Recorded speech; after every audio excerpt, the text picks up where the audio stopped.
Guys, it's already 12 at night, and we have 14 trucks, 14 of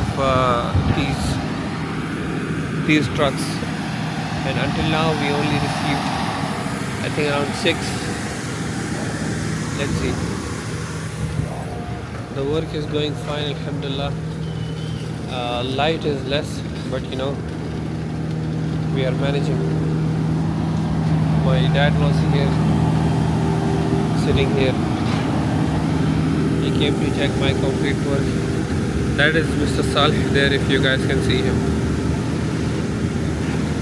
Engineer Usman,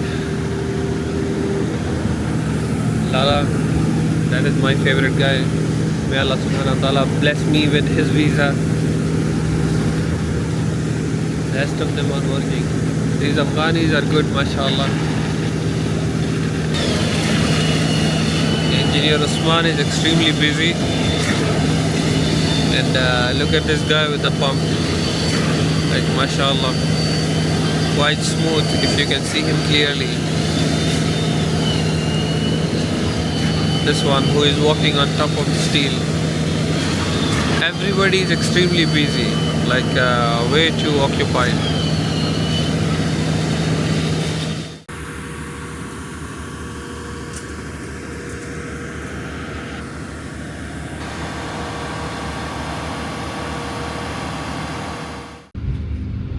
Guys, this is 3:12 a.m. in Musaffa.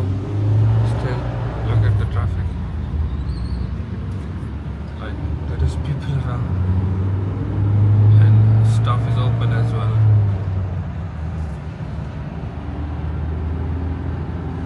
Maybe it's Ramadan, that's why. I think it's because of Ramadan. There is this place I usually eat from my home, so that's open.